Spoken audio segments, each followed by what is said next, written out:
You are most welcome in the MCQ session of the 10th class. The first question is, during indigestion, what should be taken? First, milk of magnesia, second hydrochloric acid, third both, and fourth none.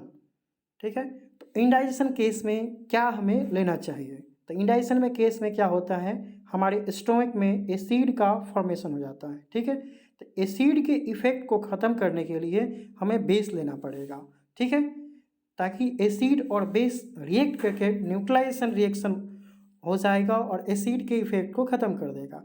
Hair milk of magnesia ही base है, so you should take milk of magnesia.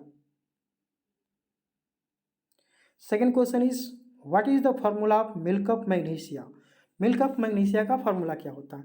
तो milk of magnesia का जो formula होता है, magnesium hydroxide हो जाता है। मैग्नीशियम हाइड्रोक्साइड MgOH का होल 2।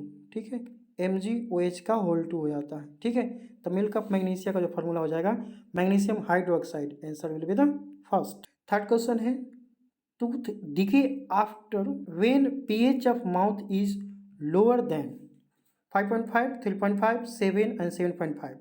तो टूथ जो होता है, हम लोग का जो दांत होता है, वो डिके करने लगता है जब माउथ का pH 5.5 से कम हो जाता है।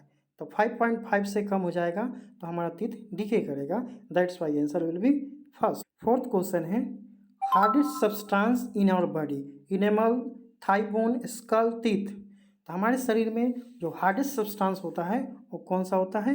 इनेमल होता है। ठीक है, तो answer will be first. Fifth question है, enamel is made up of. Enamel क्या होता है? तो इनेमल जो हमारे टीथ का जो बाहरी आउटर जो सरफेस होता है, टीथ इस तरह से है, ठीक है, मान लीजिए, और ये जो आउटर सरफेस होता है इसी को इनेमल बोलते हैं। और इनेमल किस चीज़ का बना होता है? तो इनेमल जो होता है कैल्शियम हाइड्रोएपेटाइट का बना होता है, calcium hydroxyapatite. So the answer will be third. Seventh question is, toothpaste you use is generally acidic nature, basic nature, neutral and none of this. ठीक है, जो हम लोग टूथपेस्ट यूज़ करते हैं वो हम लोग का बेसिक होता है। क्यों बेसिक होना चाहिए? क्योंकि जब हम लोग खाना खाते हैं, खाना खाने के बाद जो खाना का कुछ पार्ट हमारे टीथ के आसपास मुंह में बच जाता है, वो क्या हो जाता है, डीके होने के बाद एसिड का फॉर्मेशन करता है। ठीक है, और इस एसिड को न्यूट्रलाइज करने के लिए जो हमारा टूथपेस्ट होना चाहिए वो बेसिक होना चाहिए, ताकि एसिड के इफेक्ट को ख़त्म कर सकते। So the toothpaste must be basic in nature. Eighth question है, विच एसिड, ए नहीं है यहाँ पे, ठीक है, which acid is found in bee sting. तो जो हनी बी होता है, ठीक है, हनी बी जब काटता है तो कौन सा एसिड हमारे शरीर में इंजेक्ट करता है?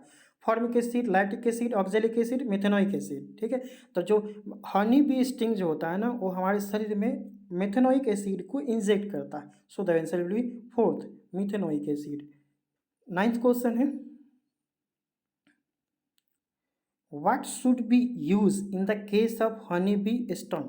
तो जब हमें को हनी बी अगर काट ले तो उस केस में हमें क्या करना चाहिए?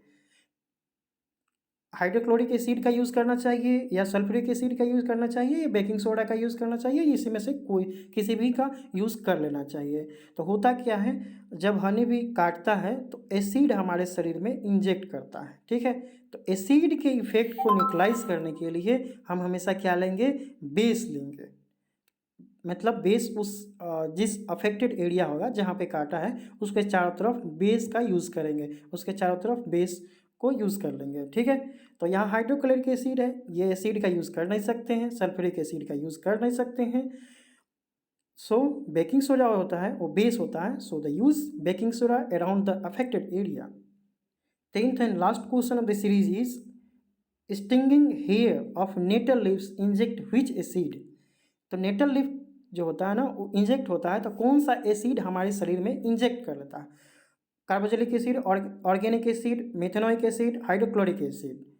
तो जब नेटल लीफ शरीर में इंजेक्ट होता है तो हमारे शरीर में मिथेनोइक एसिड को इंजेक्ट कर देता है। So the answer will be third.